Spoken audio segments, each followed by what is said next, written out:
Well, hello, everybody. Welcome to ULT San Diego, here for the Aquarian series. Our presentation for this evening is William Quan Judge, which will be given to us by Dr. Eugene Jennings. Hey, thank you very much, Monica. Good to be here and continuing listening often to many of the presentations that are made that are so pertinent to the teachings and the times. Tonight, we're just honoring the memory of William Quan Judge, a very hard worker for the movement of theosophy in its true sense. And so, mostly everyone visiting has heard his story over and over again. I mean, we do it every year with a little bit of a twist, perhaps. But for this student, we know that every time we think of Judge's story, we think of his story from the perspective of an initiate that returns to complete a task that they've vowed to do time and time again. And to put that word initiate in context, often in the teachings, we talk about those beings that have mastered all of their principles and the relationships that those principles have with great nature. Um, we refer to them as the Mahatmas in various degrees, the adepts. And so we wanted to put Judge's life story in the context of the school to which we believe he belonged. And that was the school that H.P. Blavatsky, belonged to as well. And that school has been presented to us on page 206, 207 of the Secret Doctrine, volume 1. And just to point to the highlight, uh, it is considered that there is one great teacher that was present even before the actual formation of this globe, interestingly enough, that they call the wondrous being.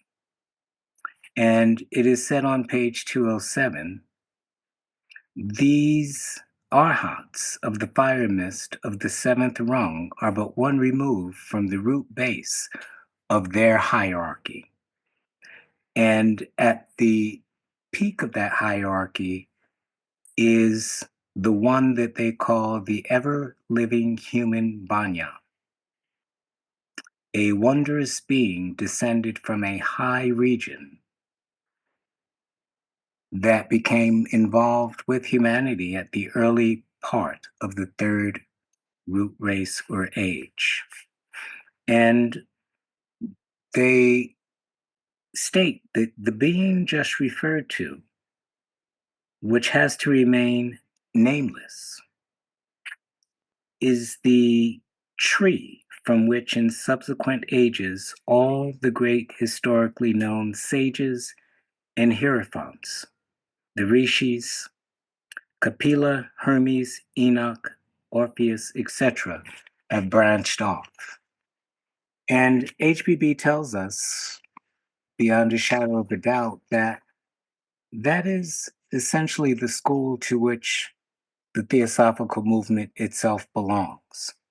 And so, if we're going to try to understand the life in some degree of William Quan Judge, we have to understand it from that perspective as one, as an initiate, perhaps coming back to continue the work that they set out to do at the beginning of their vows.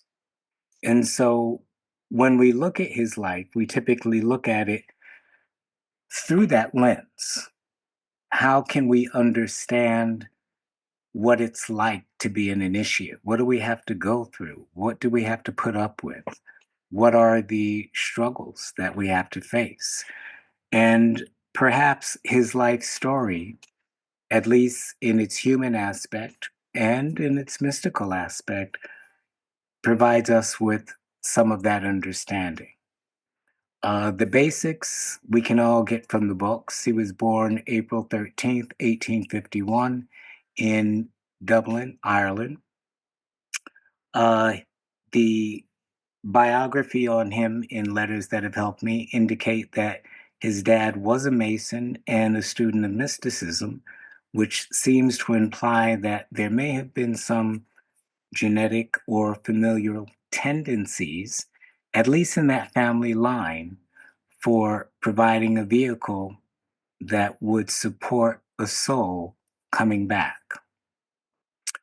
The big part of his early life seems to center around the fact that at age 7, as the story goes, he had what we might call today a near death experience. He was very sick and had a sickly demeanor for much of his life, although he was a persistent and strong willed individual that overcame many things. But when he was young, he was considered to be very fragile and very ill. And at 7, eventually was pronounced dead by the doc. The family that was around the bedside began to grieve as anyone would that would be losing a child. And then slowly, the child revived.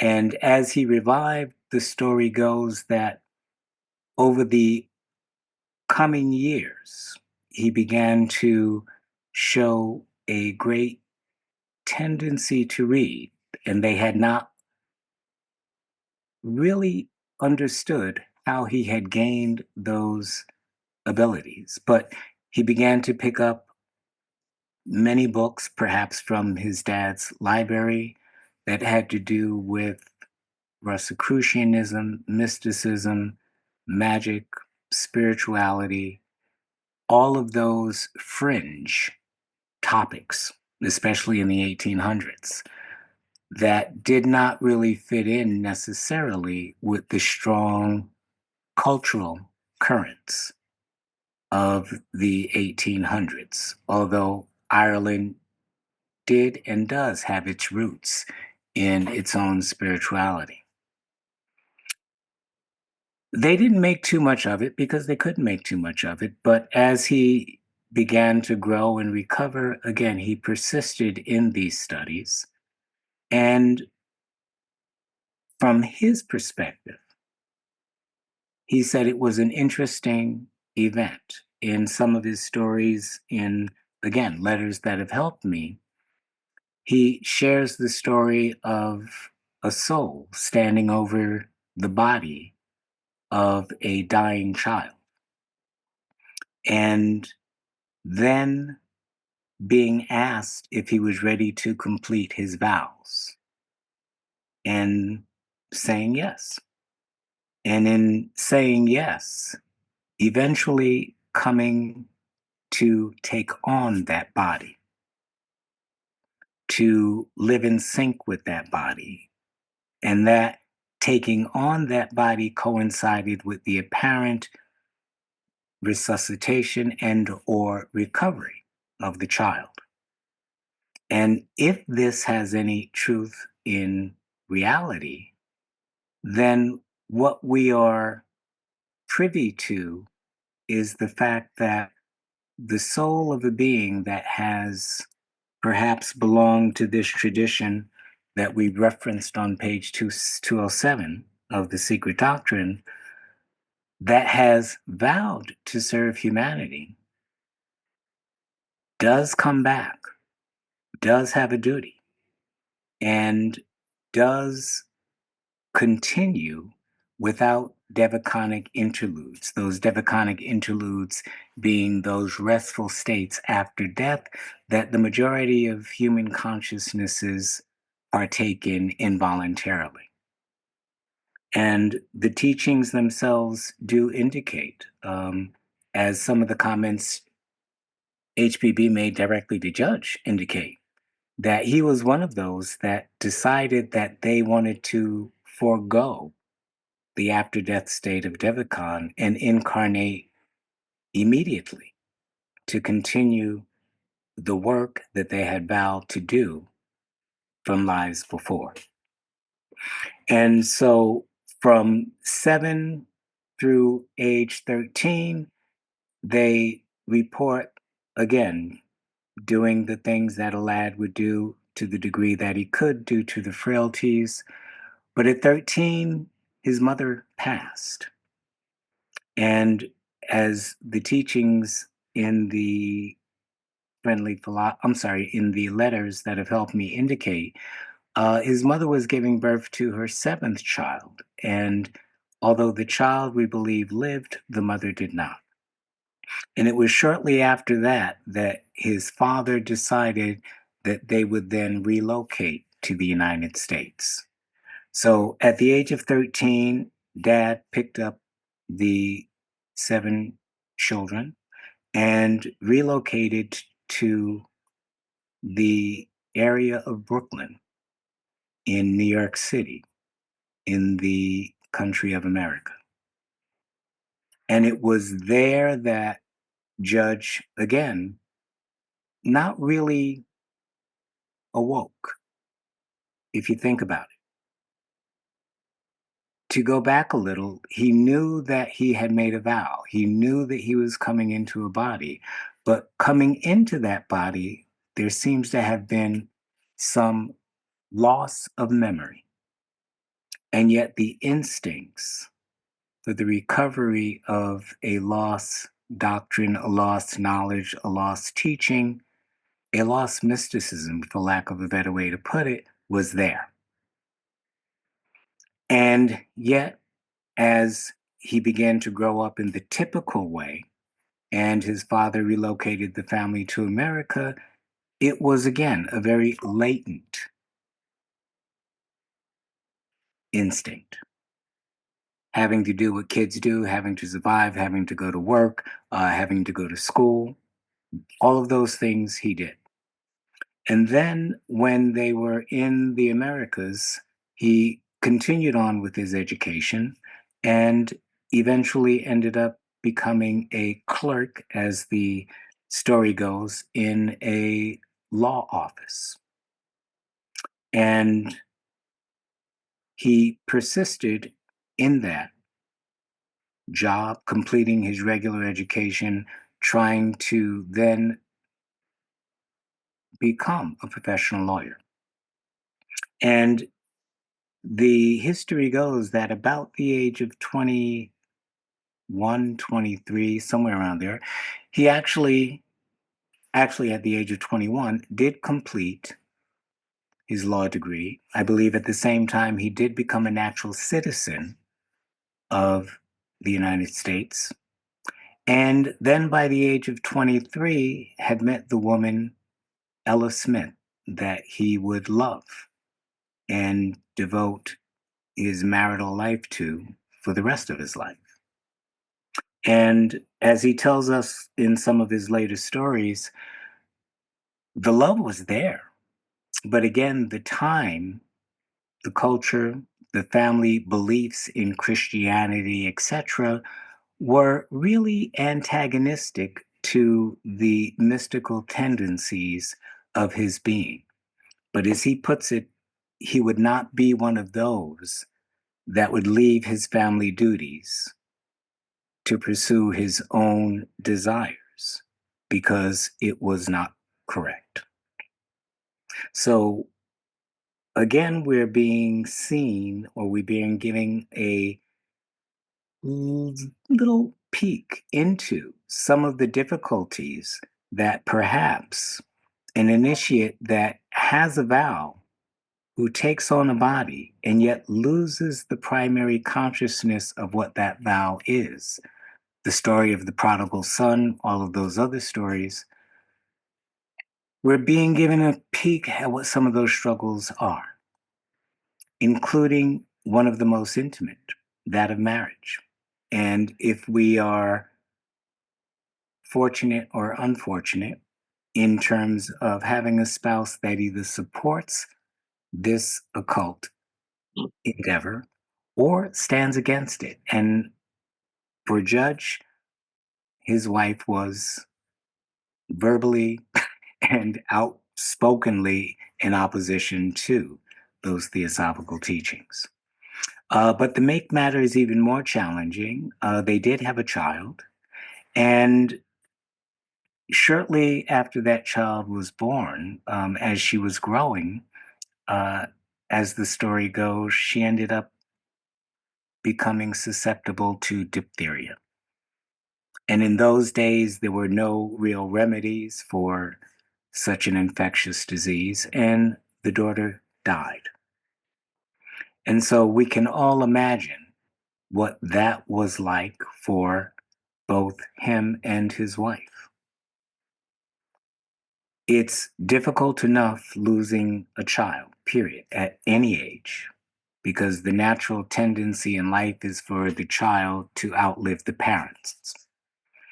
But in this case, and even historically, we know today, most marriages that suffer the loss of a child in their early years don't survive. And so, not only did Judge have to go through the devastating loss of a child that he loved very much, he had to deal with the opposing forces that were impacting the family, the marriage after the death of the child, in addition to the antagonistic forces that were there in regards to the theosophical teachings themselves and some of what he was interested in regards to those mystical pursuits. And we can only assume that because he was not yet awoken fully, that he longed for his daughter, and that was the age of spiritualism coming aboard. And he wanted to know if there was some way to contact a medium. And at that time, it said that he came across Colonel Olcott's book, People from the Other World. And he reached out to Olcott to see if he could secure him a medium that he could talk to. And in regards to this loss, what makes it almost archetypal is if we remember the Katha Upanishads, where the lad is asking death to reveal the secrets of death. If we remember Gilgamesh and the tremendous suffering that he experienced when his best friend died and the search that he went on, we can imagine what the loss of a child would do in terms of awakening one to take up a journey in order to understand death, which is one of the greatest mysteries, to figure out what's going on, to figure out where they're at, to figure out what's happening on the so-called other side, or as Olcott had it, the other world. And it was at this time that when Olcott invited him to the New York, what was to be called Lamasery, he invited him there to meet HPB. And that was more perhaps than Judge had expected. But that first encounter, I know Monica wanted to read it at the beginning in preparation for the talk, and I asked her not to, only because I wanted to read it in the context of his life of awakening. Because up until this point, although he had instincts and although he had ideas and although he was pursuing to remember and understand, he did not yet have everything click. And yet, when he saw H.P. Blavatsky for the first time, this is what he says: "It was her eye that attracted me, the eye of one whom I must have known in lives long passed away. She looked at me in recognition at that first hour, and never since has that look changed. Not as a questioner of philosophies did I come before her, not as one groping in the dark for lights that schools and fanciful theories had obscured, but as one who, wandering many periods through the corridors of life, was seeking the friends who could show where the designs for the work had been hidden. And true to the call, she responded, revealing the plans once again, and speaking no words to explain, simply pointed them out and went on with the task." This, in a sense, we might say, was his moment of awakening, his moment of remembering. He had that aha moment wherein the pieces fell in place. And perhaps the vow that he had made within the confines of his soul, that his teachers were well aware of, who accompanied him at the time that he entered into that child's body and assisted him in doing that. That vow began to reverberate after the glance of HPB touched him. And so, in some respects, that ends the first portion of his life. He had once again found the work, he had found the path. He was now remembering what had to be done.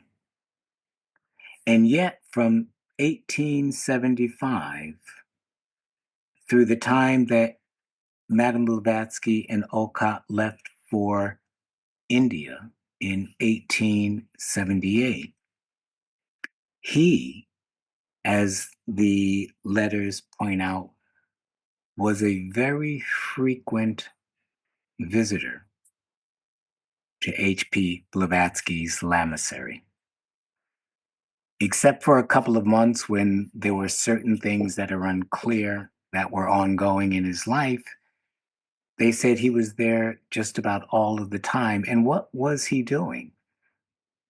As the letters indicate, he was being taught. His memory was being reawoken. He was being reminded of the teachings.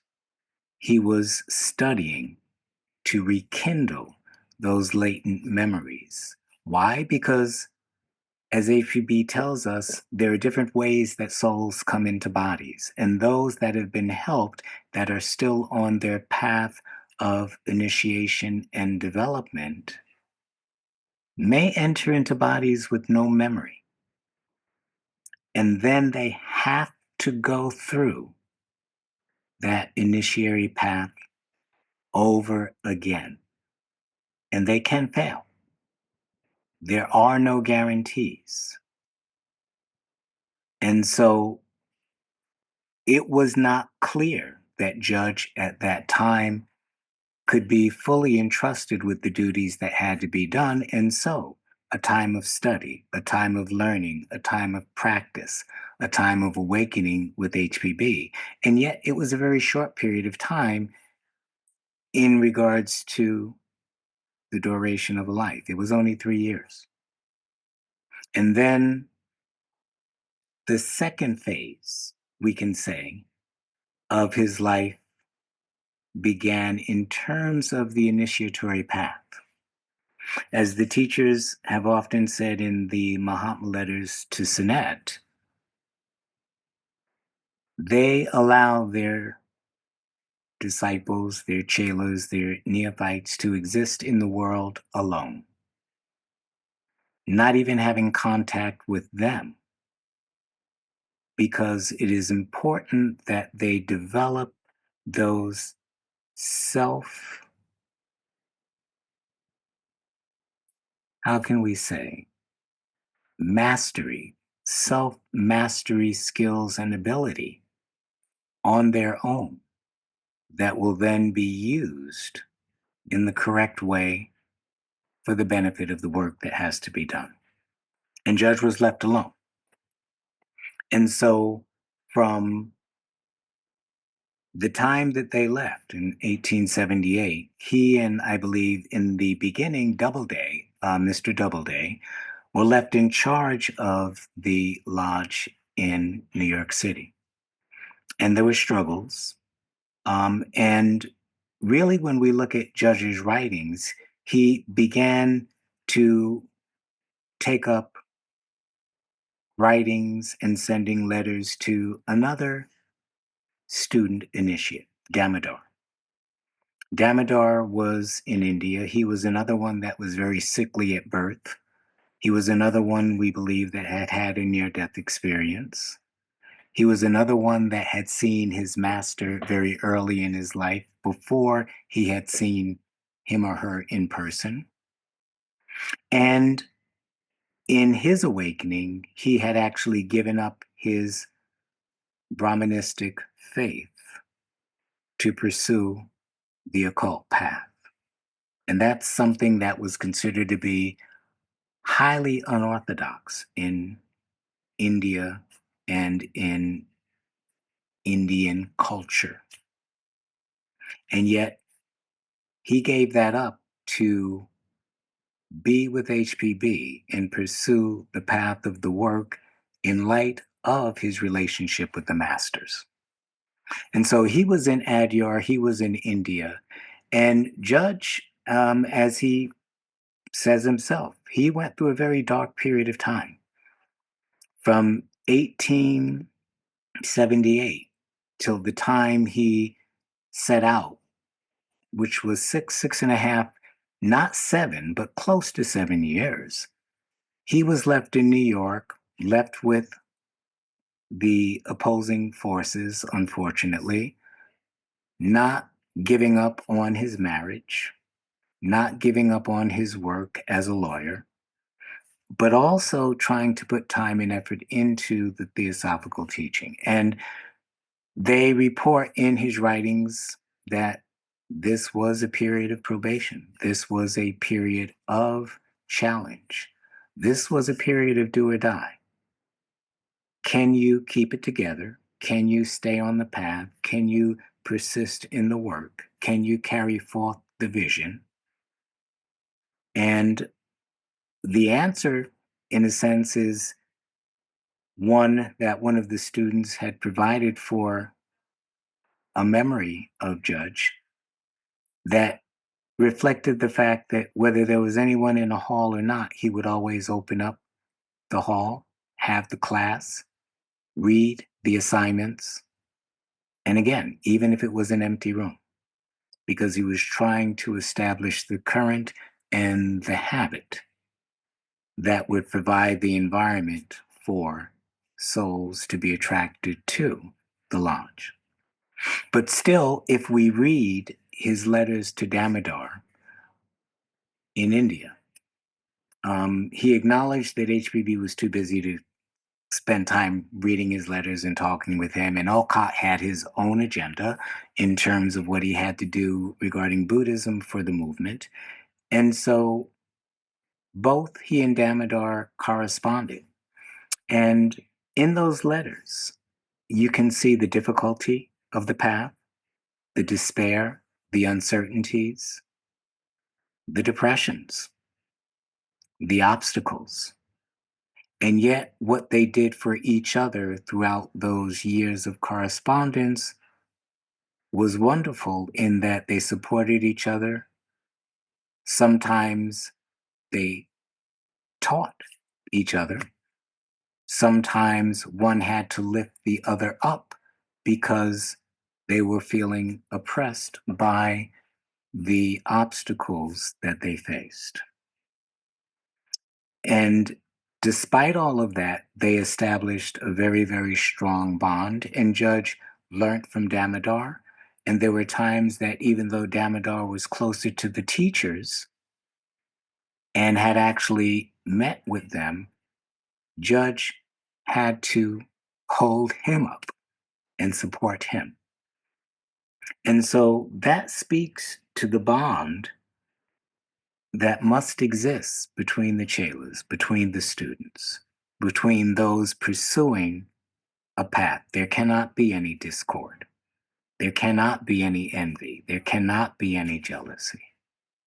Because for those that have read Judge's articles on culture of concentration, you understand that those are the forces that really destroy the inner form that one is trying to develop along the path of occult development. And so both Judge and Damodar were aware of that. They spoke about that.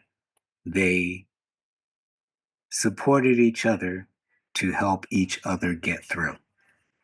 And it was in the towards the end of 1883, um, beginning of 84, we believe, that on one of the letters that Damodar had sent to Judge, on the back there was in the handwriting of one of the Mahatmas the notation that Judge should come to India. And so at that time, the pieces fell together and he did make the journey. And on that journey, he stopped and he helped HPB with her work. I believe that was either in Europe, London, or somewhere along the way, and then ended up in India at the time that the Kaloum farce was going on, in terms of the shrine and what was false and what was true. And, HPB was a charlatan and blah, blah, blah, blah, blah, and contributed to settling some of that distress at the Adyar Lodge. But again, the important pieces are really about the inner struggles, what one has to face, the tests that one goes through, all for the shaping of the inner being, preparing that being this life around consciously to be able to carry on the work. And again, we have to remember that for the most part, whether in the States or even for the short time that he was in India, he was alone. He was trying to make sense out of things. He was searching. He had not yet been accepted. And one of the quotes that we'll read towards the end indicate that no matter what your status is, if you are not one that is able to consciously make the transitions amongst bodies, so to speak, after death, that when you are reborn, you have to go through the same process again. And obviously, those that are more proficient will go through that process more quickly. But still, it's time, it's wasted time. Not wasted in the sense that we say doing nothing, but still, it holds back from the work that could have been done in the time that one remains unconscious of what their purpose is. And so, again, strength was built up through those periods of desolation, through those periods of sadness and depression, through feeling overwhelmed at times, all of which you can see from the correspondence between Damodar and Judge. And Judge, again, when he was, I believe, in London, experienced another really challenging time. And HPB explained to him why. And part of that had to do, as she put it, with the little elementals that had surrounded him and the necessity for him to be able to move through them, so to speak, to transform them or to overcome them, because that is still part of the developmental process. And so on the outside, we're looking at a being that is trying to help the movement, but on the inside, we're looking at a being that is struggling significantly with mastering the principles of their being in a very conscious way.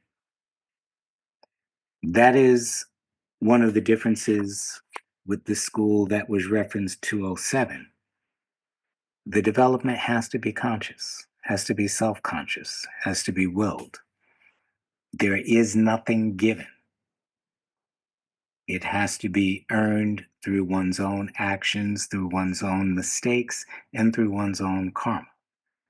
And that is the path that Judge was on. After his stay in India and his return back to the United States, we can see a huge difference in his approach to theosophy, and we have to wonder why. Olcott, in his diary leaves, writes about that time and the significance of Judge before and Judge after. And we might suspect part of that is that inner conscious awakening to the fact that one did make that vow in the very beginning, that one has rekindled some of those memories. And then, as HPB told Judge at a later date, and we'll read this quote because it's something to really think about for all of us that would try to be serious about walking a theosophical path. She told him, and this was October 3rd, 1886. She said, "The trouble with you is that you do not know the great change that came to pass in you a few years ago." And if we do the math, 1886, 2 years after he came back, 1884, that points towards the time that he was in India. She says, "Others have occasionally their astrals changed and replaced by those of adepts, and they influence the outer and higher man. With you, it is the Nirmanakaya, not the astral, that blended with your astral. Hence the dual nature and fighting." And this is a statement that this student loves to read and ponder and think about because it truly points to some of those inner mysteries that we might talk about glibly, but really point to truths about the nature of the soul that are so far beyond what we think about on a day to day basis, and yet are intimate to the very life that we live if there is some affinity that we have with theosophical teachings. That would seem to imply that those that are seriously involved in this path and pursuit have at one time, again, been affiliated with that school referred to in the SD, page 207, have had teachers guide them, legitimate, authentic, real spiritual entities, not talking about channeling, not talking about mediumship, but we're talking about spiritual and soul development that have taken into their responsibility students, no matter 1800s, 1700s, no matter first century AD, whatever, for the purpose of doing the work necessary to create that universal brother and sisterhood, as well as bond and solidarity amongst all of life. That is the goal. That was the great wish of the Chohan referenced in 207, to demonstrate the oneness of life given the reality of the oneness of life.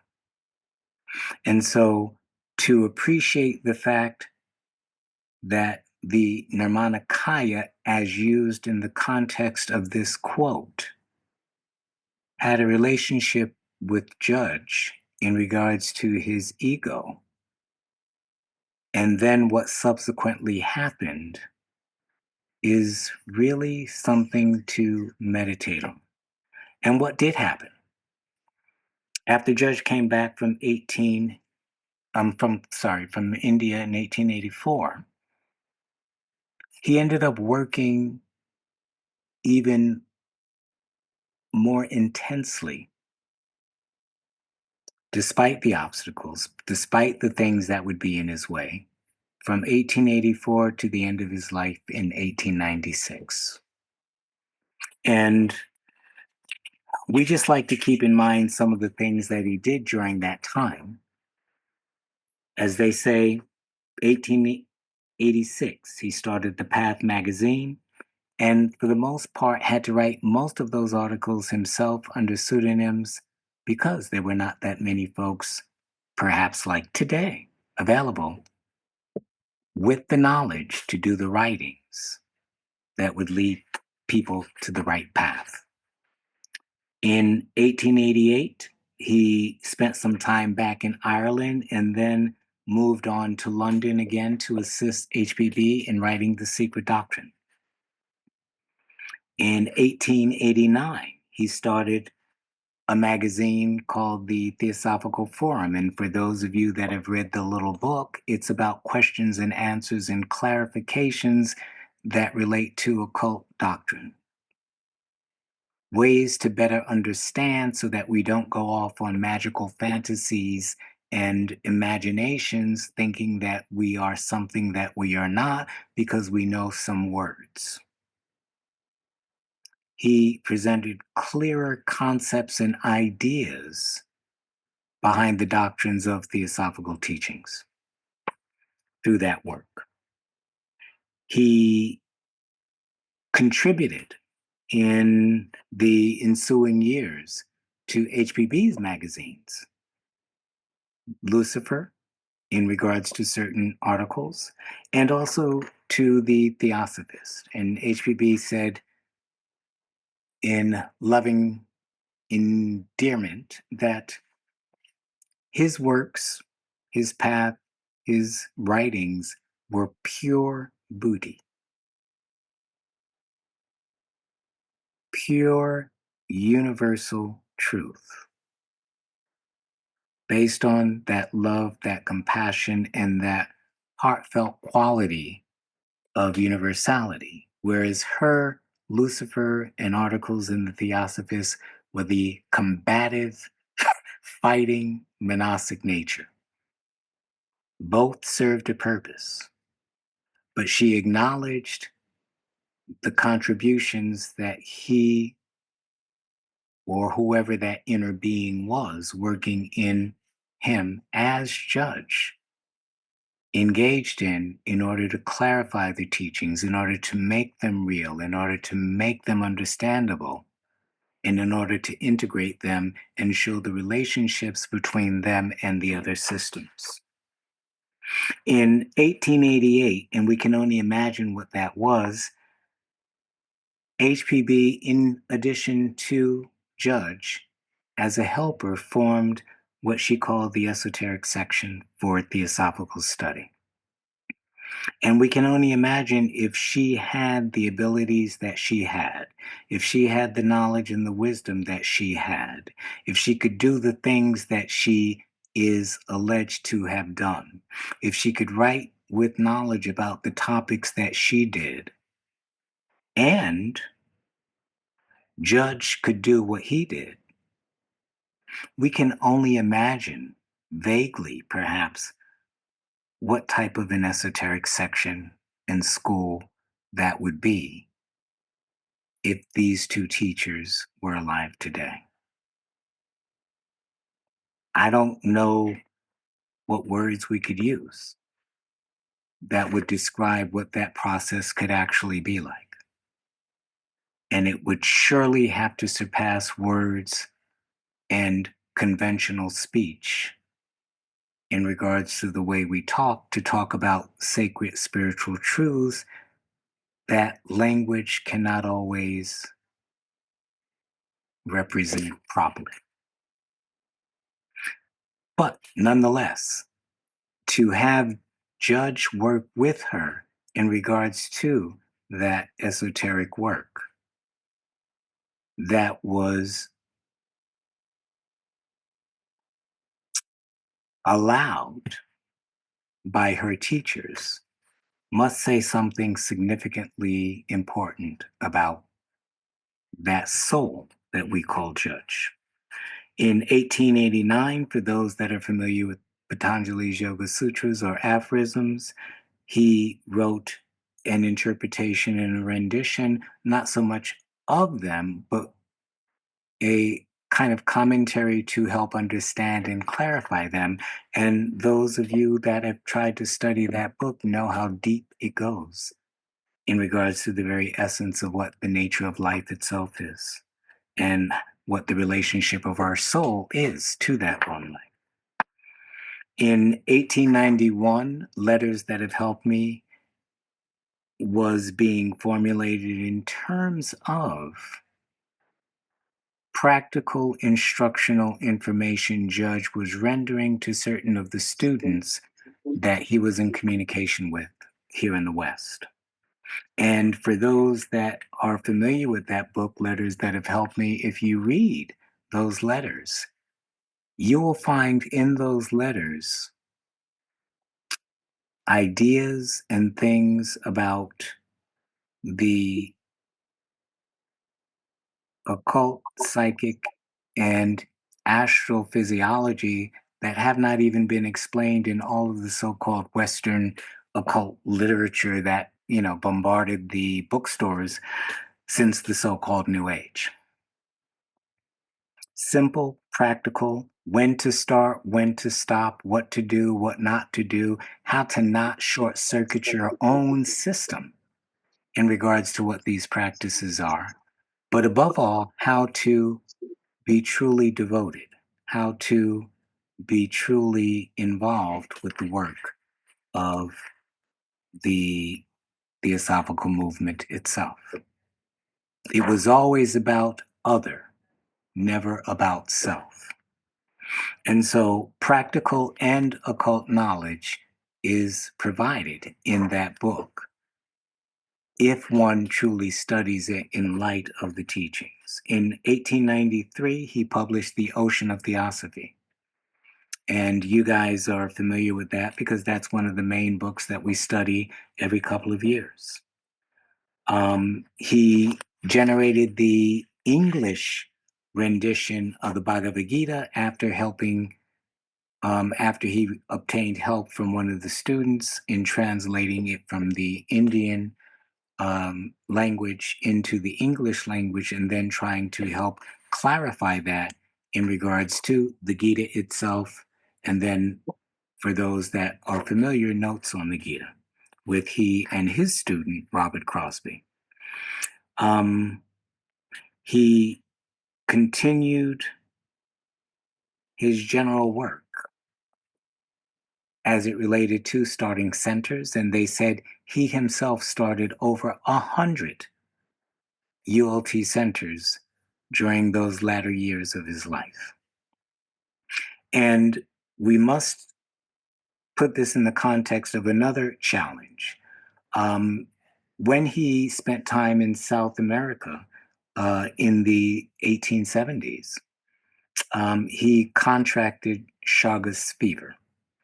It's a parasitic disease wherein the parasite burrs into the skin of a being, enters into their body, can multiply, goes through different phases, but eventually causes heart sickness, intestinal GI sickness, etc., and people die. And at that time, the lifespan before any remedies was maximally 20 years. And interestingly enough, his biography states that after 20 years of living with Chagas fever, he passed. And that was in the year 1896.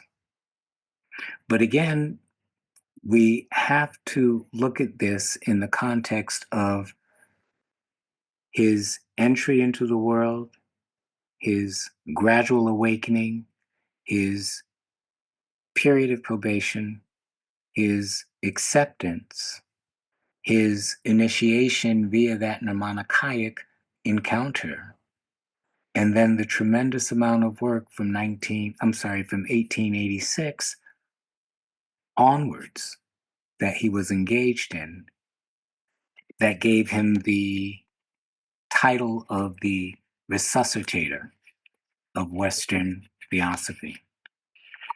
And so we can appreciate the work that he did, because if it wasn't for what he did, we wouldn't be here today. Not in the capacity that we are, not having a forum to come together to discuss these ideas and try to figure out ways to further them. And in summing some of this up, we have some of the thoughts that his students held of him. And we just took a couple of words to represent how they thought of him. And again, you can get this from letters that have helped me in terms of his biological sketch and in terms of the letters that they wrote in commemoration of him at the time of his death. But they felt that he was the embodiment of theosophy. He lived the life, he knew the doctrine. He was humble, he was honest, he was a very good human. But he was a great occultist. He was a great mystic. He was a great teacher. He was an instructor to others in the occult arts. He was a spiritual advisor. He was a ceaseless worker. And he devoted his life to work for the welfare of humanity. They said that he was forever the adept, yet he remained the man in touch with the humanity of life. A quote from one of his students reads as follows: "It was the good fortune of a few of us to know something of the real ego who used the body, known as William Q. Judge. He once spent some hours describing to my wife and me the experience the ego had in assuming control of the instrument it was to use for so many years. The process was not quick, nor was it easy, and indeed was never absolutely perfected. That he was a great occultist, many know by their individual experience." This is one from Mr. Claude Wright, who wrote, "Mr. Judge has lived hundreds of lives. So have all men, but very few have any recollection of them. Mr. Judge's existence has been a conscious one for ages, whether alive or dead, sleeping or waking, embodied or disembodied. In the early part of his last life, I do not think he was completely conscious 24 hours a day. But several years ago, he arrived at the stage where he never afterwards lost his consciousness for a moment. Sleep with him merely meant to float out of his body in full possession of all his faculties. And that was also the manner in which he died. In other bodies and known under other names, he has played an important part in the world's history, sometimes as a conspicuous visible figure. At other times, he worked quietly behind the scenes, or, as in his last life, as a leader in a philanthropical and philosophical movement. And then HPB's thoughts to wrap this up. She has said to Judge, "You have remained alone to preserve that life of the society. It is to you chiefly, if not entirely, that the Theosophical Society owes its existence in 1888. Judge, my only friend, the man who has done most for Theosophy in America, and has ever done the biddings of the Master the best he knows how. The esoteric section and its life in the United States depends on William Q. Judge remaining its agent and what he is now. The day Judge resigns, HPB will be virtually dead for the Americans. Judge is the Antascarana between the two Manases, the American thought and the Indian, or rather, the trans-Himalayan esoteric knowledge. Judge is the only man in the esoteric section in whom I have confidence enough not to have extracted from him a pledge. Based on his character, his chelaship of 13 years, trust and confidence in him, he is my only representative for the ES in America, and the sole channel through whom will be sent and received all communications between the members of said section and myself, with full faith, confidence, and credit. Judge, keep the link on Tascarana unbroken. Do not let my last incarnation be a failure. And on that note, we will say he did not. We are here today again because of that effort, and from the ULT side because of Robert Crosby's effort to continue that link unbroken that ties all of those that are truly involved to that trans-Himalayan brotherhood that we referenced on 207 of the SD. And so, since we don't have typical questions and answers, we've got about, what, 10, 15 minutes, Jonathan?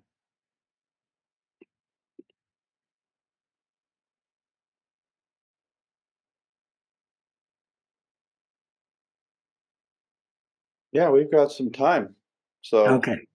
All righty. So what we did here, this is and Jonathan kind of tickled this idea because years ago in Santa Barbara we had a little dialogue with the audience about the great Chauhan's letter, and so what we ended up doing at the end of that ITC conference was reformulating the great letter, the great master's letter, and we reformulated it more in regards to mandates as opposed to in regards to the letter itself. And so This is what the teacher, the great master, as the rendition of the one in charge of things in terms of that theosophical movement, suggested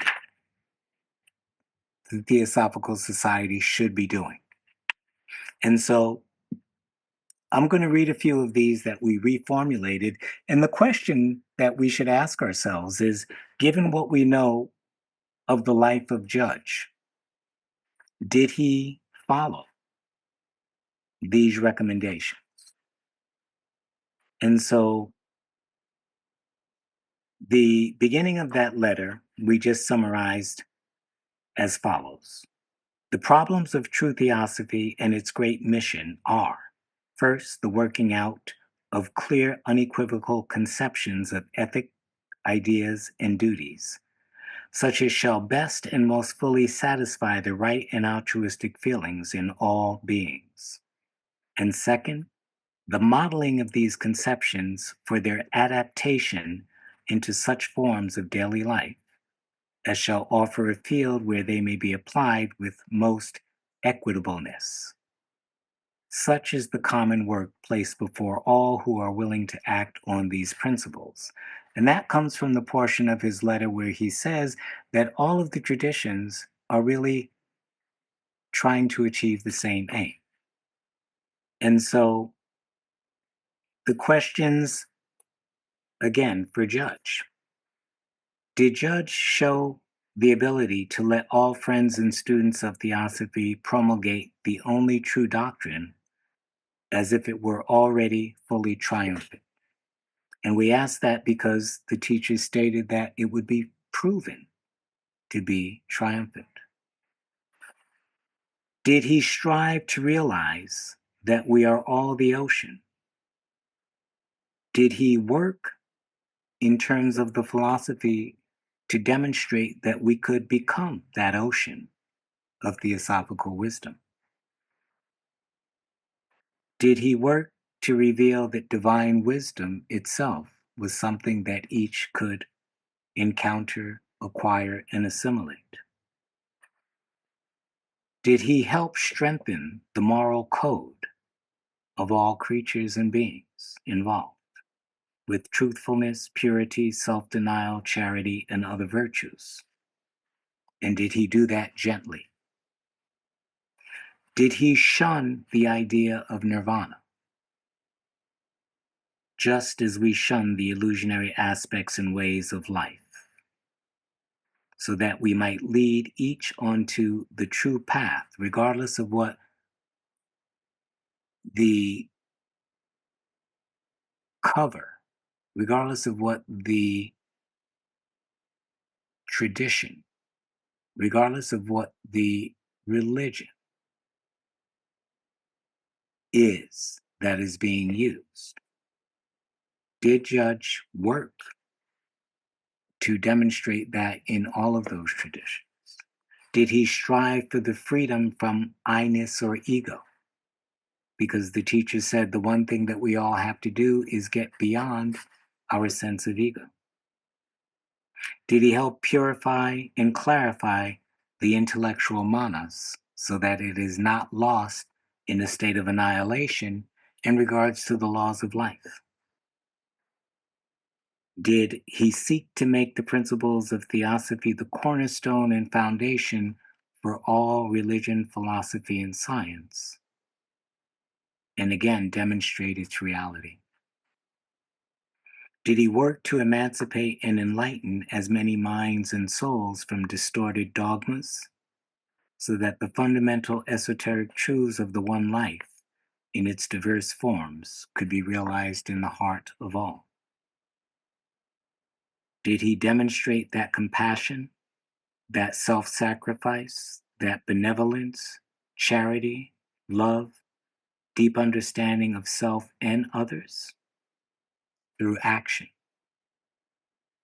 And finally, did he live his life and demonstrate the teachings in such a way that we could believe the true religion and philosophy of theosophy offers the solution to every problem in life under the great dualities represented by good and evil.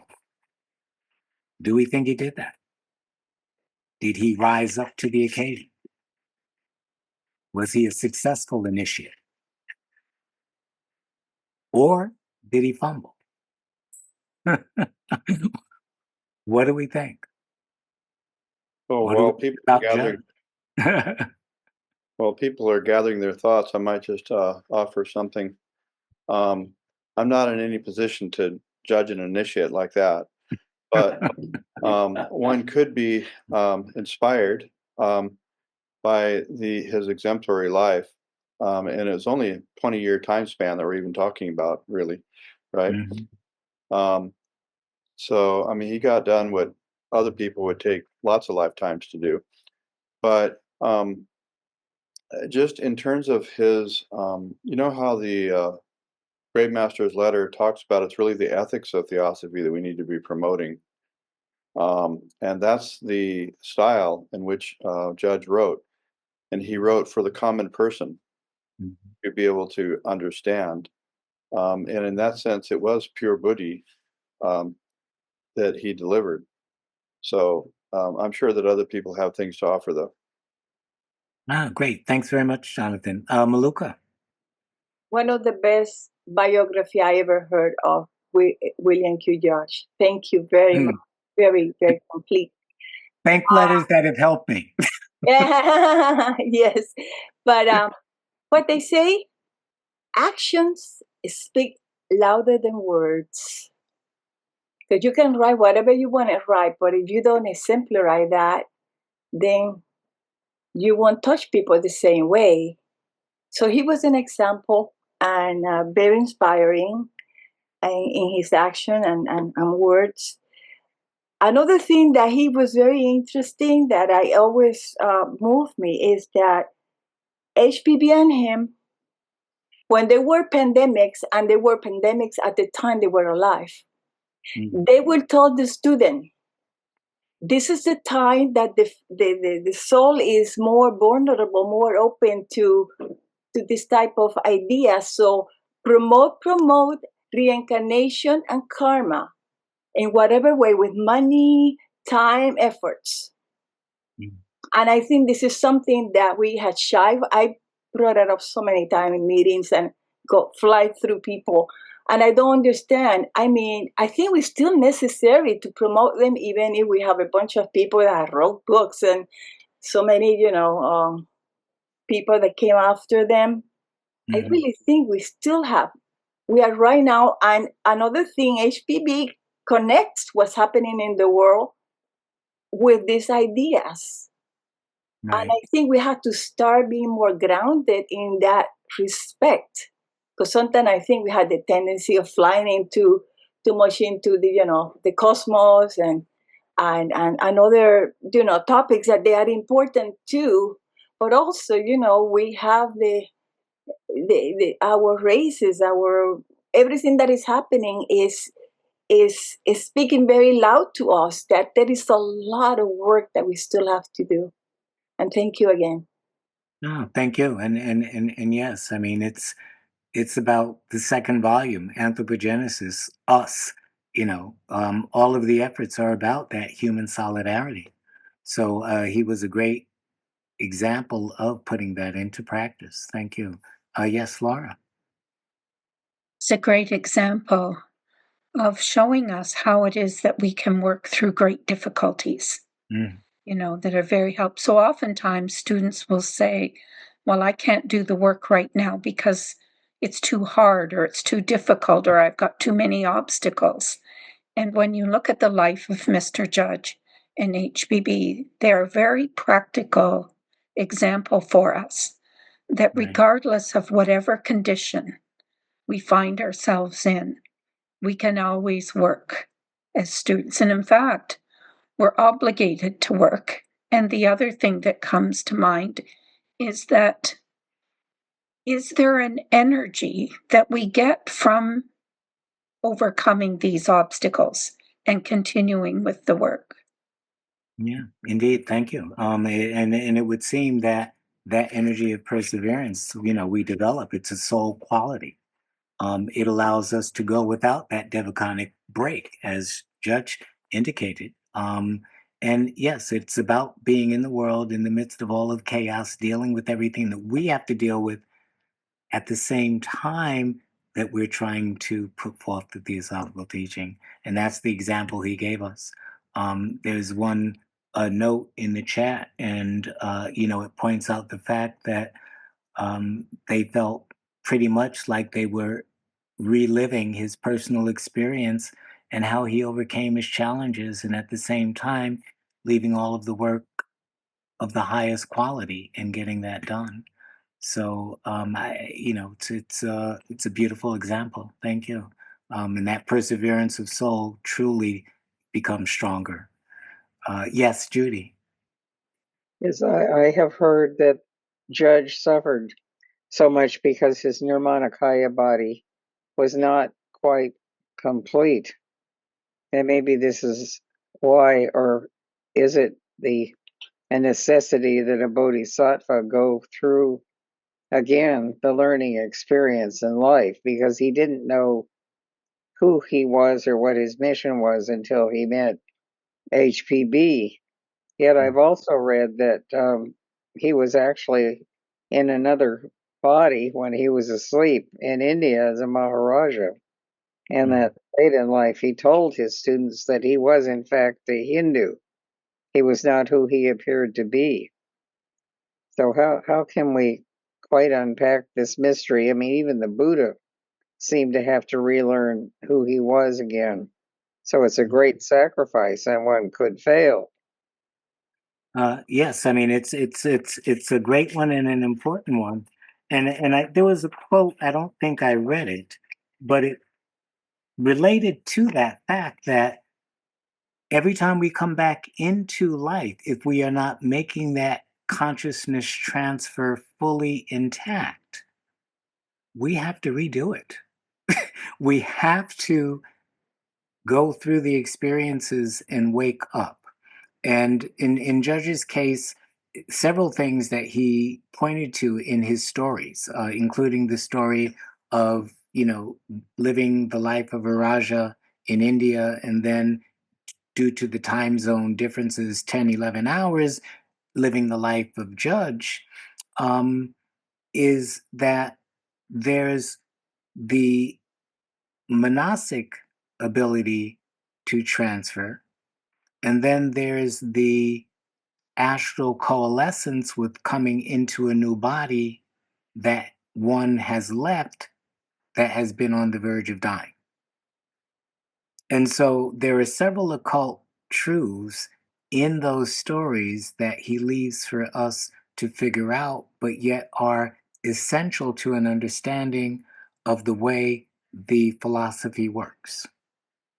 And so the ability to come into a body and yet not fit it completely, i.e., completely absorb and assimilate that nature for 100% control, is due to the fact of the different karmas, is due to the nature of the body that's being taken over and the life that it has lived and the genetic imprints that it has,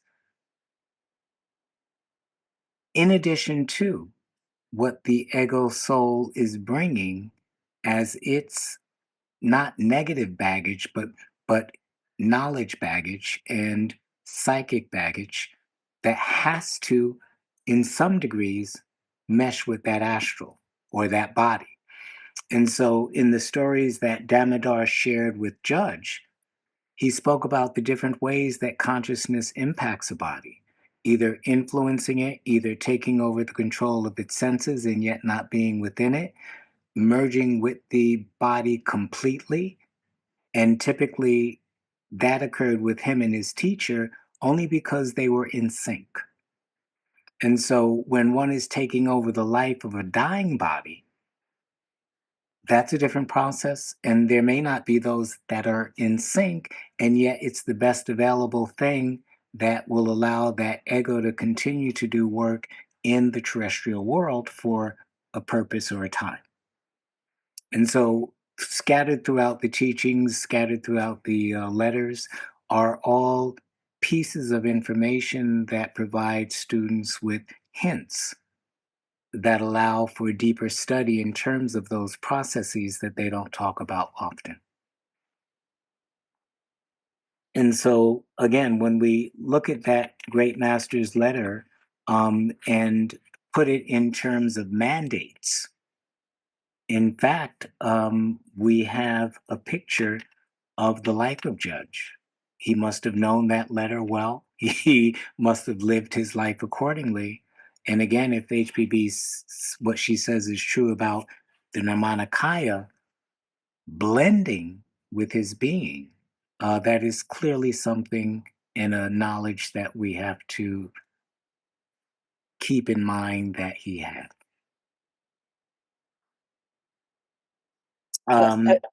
Oh, Jane, yes. yes, it's Monica. I just wanted to say, first of all, thank you for such a potent presentation on the life of Mr. Judge. And I have two questions. One is I'm remembering, and I don't remember what article it was. I'm remembering when it was expressed that Mr. Judge stood in front of a group and literally changed right before their very eyes. It seemed the visual aspect of him when he was saying, I am a Hindu, when he was declaring that part of his being as an Indian. So my question in terms of that is, was this indeed Judge manifesting the Nirmanakaya that was his own, or was he accompanied in those moments by a being separate from himself? That's my first question. Okay, and to that degree, the fact that a Nirmanakaya blended with him would indicate that he, as a student initiate, was different than the egoic being that was functioning as a Nirmanakaya. Hmm. And if we're looking at, again, some of the stories that Damodar shared with Judge and looking at that brotherhood or humanityhood that works according to page 207, and the different principles of our being that they are aware of and how they function, it is clear that even in the reign of Nirmanakayas, there are different levels of Nirmanakaya. So clearly, we're talking about separate beings. But the one thing that we must say in this, which is not related to it, but is indirectly related in terms of the teachers talking with Sinet directly, they said, beware no matter what of beings, because each one is limited. Hmm. And so it is the higher self of each being that should be sought out, even after such an initiation is obtained, as opposed to leaning on another being that is still limited in terms of their development and knowledge, even if they are a Nirmanakaya or in that state. Yes.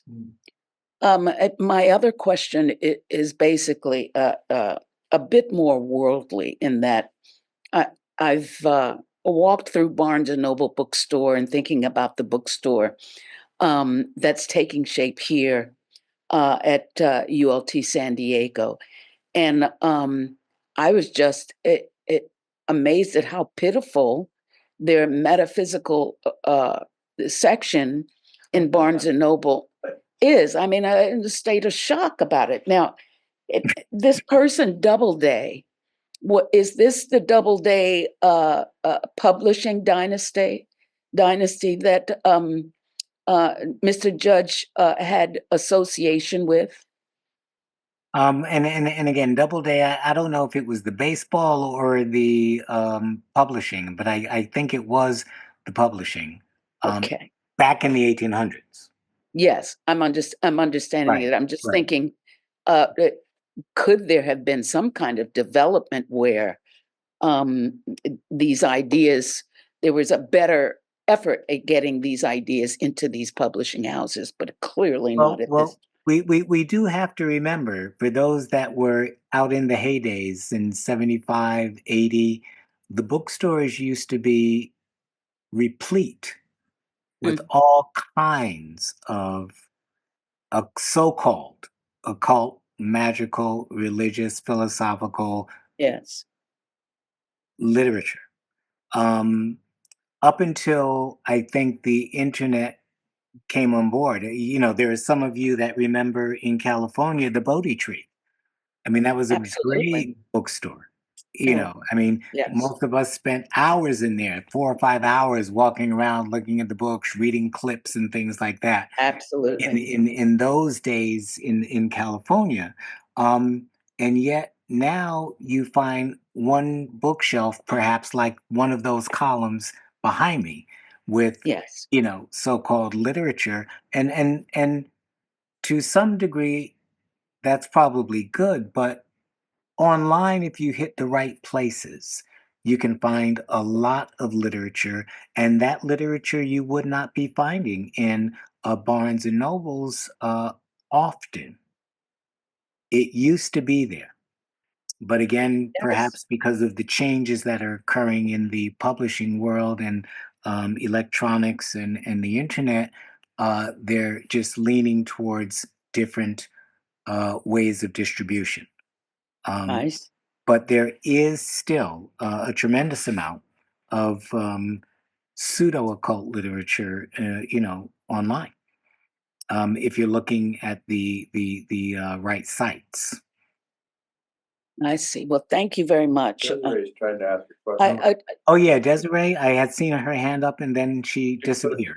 She made a chat, actually. So Oh. you can Oh, just read the chat. Yeah, Yeah. I mean, I just wanted to comment on your beautiful presentation. It was warm. You took your time, and it's amazing when I think of him setting up so many centers at a time when it was so difficult in terms of communication and travel. We, today we have the internet. We have where we can be in another country in just a few hours. Can you just imagine what it must have been like to travel in those days, let alone be able, and the effort that it would have taken to do all of that work is just incredible. But as you were um, presenting his life, I couldn't help but thinking of Arjuna and the Bhagavad Gita. I just couldn't. It was right there. yeah, Thank yeah. you. You're welcome. I mean, again, letters that have helped me is a great source. Damodar's letters are a Uh, great source, and just looking at what he did and the timeline of just following his incredible. life, it is. It's nothing short of incredible. Thank you, Laura. Laura has, yes. Comment to mention about the importance of the students at the time of Mr. Judge. That they too, if he set up 100 centers, that required devoted students around the world as well and around North America. And there's something significant to that as well. The incarnation of students at the times of these cycles and the devotion that they have, that the work does not continue without students. Right. The only reason we know about Plato today is because of students. So, something to say about the importance of our own work. True. Thank you. And to that point, which is a beautiful point, in a sense, it's more challenging today because the students, again, having drunken from the cup of forgetfulness, have now with the internet to go through not one or two systems, but hundreds of systems to find their way back to the one system that embraces the hundreds and thousands of systems. And so, we get the folks that are interested in the Rosicrucianism or the Kabbalah or the Yakiburmas or the Gnostics and, the Sufis. Again, beautiful, poetic, just, breathing life to appreciate what they've written and how they've written it. And yet they're all each their own. Hmm. And it takes time to get through that if you have some kind of that spiritual magnetism to release yourself from the lore of the beauty and the experiences that may come periodically to settle down into the science of truth. Because again, as you've seen with the life of Judge, it's not fun. It's not glorifying the personality. It's not being a wonderful teacher. It's about the blood, sweat, and the tears, the sacrifice, the impersonality, the work, the loss, the grief, all not in the forest, but while we live everyday life. That is the path of the true initiate. Because if we can do it in the midst of this chaos, then we can do it anywhere, at any time. And all of the noise doesn't bother us because of the concentrated will and focus that is bent on the theosophical movement and its goal. And then we don't get distracted. And so the students are there, but they have not necessarily remembered the simplicity of the inner path versus the multiplicity of the outer paths. So Yep. again, we all have to be patient in that regards. Okay, thank you so very much. I want to say thank you again, Jean, for a wonderful presentation. Just for clarity, the Doubleday, Abner Doubleday, had nothing to do with the publishing house, just so that we all No? get clear about that. No, as it Okay, turns great. out, David entered that into the chat. But come Okay. back next week, everyone. It was so great to be in a sangam with you. And we will see you next time. Thank you, Jean, so much. Great. Thank you, Jean. That was a really good one. Namaste. Again, Thank thank you. you. Thank Really letters. loved it. Okay. Eh, Be well. Appreciate it. You, Bye-bye. you as well. And Bye-bye. happy springtime. Yes, you too. Indeed. Bye-bye.